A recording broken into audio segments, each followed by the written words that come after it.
All right, so we're looking at solving linear systems graphically. So essentially, this is just an exercise in being able to graph a couple of simple linear equations. And then the point is that you can see where they intersect on the graph. And then for you to understand that that intersection is actually the same as the solution if you were to solve this system of linear equations using either elimination or substitution. So the things that we have been previously doing algebraically, you can also do graphically. Now, generally speaking, when we have one of these graphs, they usually tend to make the graphs somewhat simple so that the intersection of the two the two lines is at an easily visible spot. So generally, the solutions to these ones aren't involving crazy fractions or decimals, because students, wouldn't necessarily be able to see where the intersection point is. It's more about the concept of how the fact that the intersection of the two lines is equal to the point where the two lines would show a solution if solved algebraically. Okay, so let's go ahead and start this one out. I've got line 1 here. Let's call this guy line 1. This might be a little on the large side. Let's go here. Line 1. And it's y equals 2x plus 1. If I were to sort of make a coordinate plane here, and hopefully you can see these blue lines as well. So, oh look, it made a really nice line for me. It's a 2x plus 1. So we know that at 1, it has a y-intercept as dictated by the 1 here, because remember, we've got y equals mx plus b, where b is the y-intercept, and m is the slope, remembering that the slope is the change in y over the change in x. And so if you apply the change in y and the change in x at the same time, you'll end up staying on the line and finding another point. So in my case, my slope here, the slope for line 1 is a 2, which we're going to write as 2 over 1. And so my change in y over my change in x is 2 over 1, meaning I have to change y twice every time I change x once. So I'm going to go up twice, that's my y-axis, and I'm going to go over once, and I'm going to get a new dot there. Oh, the program thought I was trying to draw a heart, and this is my line. Oh, that's not the best line, but it is a line. In fact, I'm going to actually make it a little bit better. It's going to be, something like that. Oh, it's tough to make. My hand sticks to the screen there. Anyway, there's my line. That's for line 1. For line 2 over here, I don't want to put it into slope-intercept form. So in order to do that, we have to solve for y. So if I subtract x from both sides, I'm going to get 2y equals a negative x minus 8. Then I'm going to divide both sides by 2.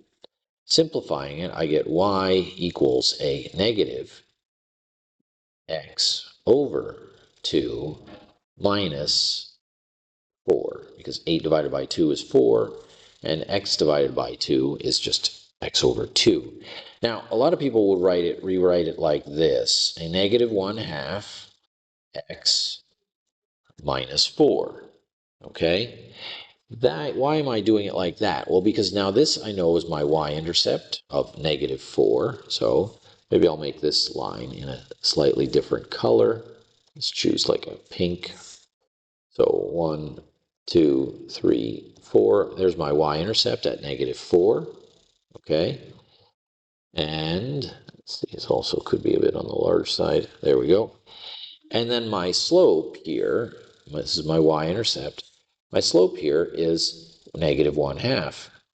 That's my slope for the second line, which means my delta y, or my change in y, is -1 for every time my x changes by 2. Meaning I have to now, from this point, at -4, I have to go down 1, corresponding to the -1 in the y direction, and over 2. And I find another point on the line. And I end up making another line there. Oh, look, it made a nice straight line for me. How pleasant is that? And now, as you can see, these two lines intersect right there. And the point of intersection is essentially the question at hand here. What is the point of intersection? Okay, well, in this case, it looks to be that it's -2 is the x-coordinate and -3 is the y-coordinate. So -2 comma -3 is the x and the y-coordinate. And there it is. It's just, I mean, it's not a perfect graph. Like I was trying to say earlier, these are difficult to do if you're hand drawing graphs. So that's why, generally speaking, if you get to a test or something like that, and the directions are to solve it in this way, the writer, the person who writes the test, generally makes it so that the two lines involved are not crazy, using wild decimals and things like that, so that the intersection point is generally easy to find. Okay, so let's do another one of these. Same directions. I have two lines, y equals 2x minus 4 and 2x plus y equals a -6. Again, look, if you're looking at this, you're thinking to yourself, oh, these are very easy, two very basic equations that are not all that complicated. All right, so let's go ahead and put our coordinate plane down again.